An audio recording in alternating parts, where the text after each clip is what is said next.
Olá pessoal, tudo bom? Bem-vindos a mais uma aula da nossa disciplina. A gente está discutindo aí sobre classificação de padrões. E o tema da aula de hoje vai ser como que a gente consegue avaliar a qualidade de um modelo de classificação, né? Vai ser uma aula prática e a gente vai passar pelas métricas de classificação, pela matriz de confusão e pela curva ROC. Como que a gente consegue construir esses pontos aí todos aí utilizando o Python e o Scikit-learn. Bom, pessoal, lembrando aqui do nosso problema anterior, né, que a gente utilizou a regressão linear, a regressão logística, né, melhor dizendo, e o KNN, para a gente tentar fazer a predição aqui se uma pessoa vai comprar ou não um determinado item, né? Aqui agora a gente quer avaliar os modelos. Então, para a gente avaliar os modelos, a gente tem esse Classification Report, que a gente consegue importar aqui em cima. Deixa eu voltar aqui em cima. Esse Classification Report ele está aqui, ó. Então, sklearn.metrics, das métricas aqui do Scikit-learn, esse Classification Report ele gera um report, igual o próprio nome diz, né, da classificação que a gente acabou de fazer. Então, o que ele recebe aqui de argumento? Né? Qual que é o y-teste e qual que é o y-pred da nossa predição. Aqui no caso, ele está pegando aqui o y-teste e o y-pred da predição aqui do KNN. Né? E quando a gente executa isso aqui, dá um print, ele plota aqui para a gente qual que é o precision, qual que é o recall e qual que é o F1 score para cada uma dessas classes aqui que a gente tem, né? A gente pode se atentar somente a essa primeira parte aqui, que é aquela que a gente já viu, né? Que é o Precision Recall, por causa que a acurácia tem toda aquela questão lá do paradoxo da acurácia, que classes desbalanceadas, a acurácia ela pode ser um pouco mascarada. E aqui a gente está vendo qual que é o Precision Recall e o F1 Score, que é a multiplicação dos dois, né? Desse nosso modelo aí de classificação. O Precision Recall e o F1 Score pode ser escrito tanto em função da classe positiva quanto da classe negativa. E por isso que a gente tem essas duas linhas. Né? Se a gente tivesse N classes distintas, a gente teria aqui um Precision Recall e um F1 Score para cada uma das classes que a gente tem no nosso problema. Como a gente está num problema binário, só a classe o Precision Recall e o F1 Score da classe positiva para a gente já é o suficiente. Né? Que a gente consegue ter uma boa noção aí do poder preditivo que quando a gente vai estimar se uma pessoa vai comprar ou não um determinado item. Um segundo ponto aí que eu gostaria de trazer é o plot da matriz de confusão, né? A gente estudou a matriz de confusão, a gente viu como é que é ela.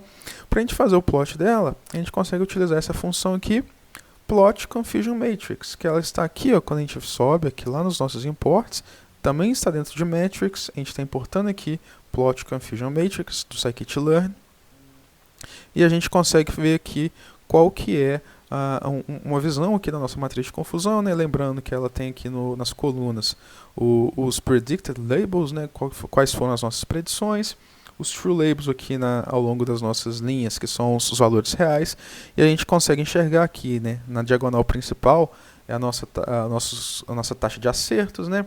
Então a gente acertou, a gente classificou, né? 58 amostras aqui, 50 exemplos aqui são classificados corretamente como sendo da classe 0.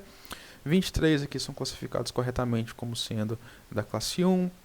Aqui a gente tem aqui os nossos falsos positivos, né, que a gente classificou como sendo 1, mas na verdade ele é 0. Então a gente tem 6 aqui, né, pontos que foram classificados são falsos positivos. E aqui a gente tem os nossos falsos negativos, né, 13. Essa aqui é a matriz de confusão para o modelo da regressão logística. Então a forma como que a gente tem que passar, né, qual que é o modelo que é, x-teste e o y-teste, que ele vai executar aqui o treinamento. Desculpa, ele vai executar aqui a predição, né, ele já está com o modelo treinado e vai fazer esse plot aqui para a gente. E é interessante a gente fazer isso aqui de forma automatizada, né, porque senão a gente teria que fazer esses plots aqui todos nas mãos. Né? E é bom a gente ter uma ferramenta que traz isso aqui para a gente de forma já visual e de forma simples. Então esse aqui é a matriz de confusão da regressão logística. Vamos ver aqui se a matriz de confusão do KNN é um pouco melhor. Né? Então aqui já de cara, só pelas cores, as intensidades das cores, a gente já consegue ver aqui que nossa taxa de acertos aqui, né, para a classe positiva, ela é maior do que a taxa de acerto aqui da regressão logística. Né? Então a gente tem aqui 57 pontos aqui foram classificados corretamente como sendo da classe 0 e 33 foram classificados corretamente como sendo da classe positiva. Né? Nossa taxa de falso aqui positiva ela é 7 e a nossa taxa aqui de falso negativo ela é 3. Né?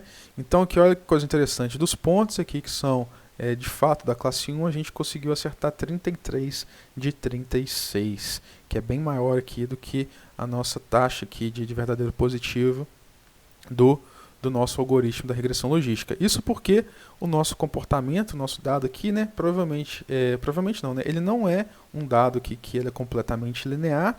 A regressão logística ela tem essa limitação, né, um modelo somente linear. O KNN, por sua vez, né, é um método aí que ele consegue aproximar melhor funções aqui não lineares. Então a gente tem uma superfície aqui de decisão que a gente consegue capturar melhor aqui todos os nossos pontos, né? E se vocês observarem, somente esses 3 pontos aqui foram classificados erroneamente como sendo aqui da classe 0, né? Que é justamente esses pontos aqui que estão sendo mostrados aqui. 3 pontos foram classificados aqui como sendo da classe 0, sendo que na verdade eles eram da classe 1. Então a matriz de confusão aqui a gente consegue fazer de forma bem simples através dessa função plot confusion matrix, está dentro do scikit-learn.metrics, e o classification report também. E a partir disso a gente poderia calcular a taxa de falso positivo, né, taxa de falso negativo, mas aí eu deixo para vocês aí como atividade. Depois, a partir dessa matriz aqui, a gente consegue extrair diversas outras métricas além dessas aqui. E se a gente quiser comparar os modelos, a gente pode plotar a curva ROC, a curva ROC deles, né? A curva ROC a gente consegue plotar também é um método nativo aqui do scikit-learn, né? Plot ROC curve, plot curve, ROC curve, né? Tá dentro do scikit-learn.metrics. Lembrando aqui que a curva ROC ela é construída, né? O eixo X dela, né? Que é esse aqui, é a taxa de falso positivo. O eixo Y é a taxa de verdadeiro positivo e ela é construída para diferentes limiares de classificação, né? Então a gente varia o limiar aí desde um valor aí muito alto até um valor muito baixo e a gente plota a curva ROC aqui dos dois modelos. A curva ROC é excelente aqui para a gente, aqui não é só da regressão logística, né? A pessoa possa apagar, são dos dois modelos. Ela é excelente para a gente comparar aí a qualidade de um modelo em relação ao outro, né? Para a gente plotar aqui, eu estou gerando um subplot aqui, né? Eu estou falando aqui que os dois plots aqui, o plot ROC curve da minha regressão logística que eu estou passando aqui, que é o log-reg, e o plot da curva ROC aqui do KNN, eles estão aqui no mesmo handle de figura, né? Então por isso que eu tive que fazer isso aqui, para eu fazer o plot aqui na mesma figura. E a gente consegue observar alguns comportamentos aqui, né? E o primeiro deles é que o KNN, né, classifier, ele tem uma área debaixo da curva de 0,96. Então a área dele debaixo da curva aqui é quase 1, é muito próxima de 1, né? É muito maior aqui do que a área debaixo da curva aqui da regressão logística, que é 0,91.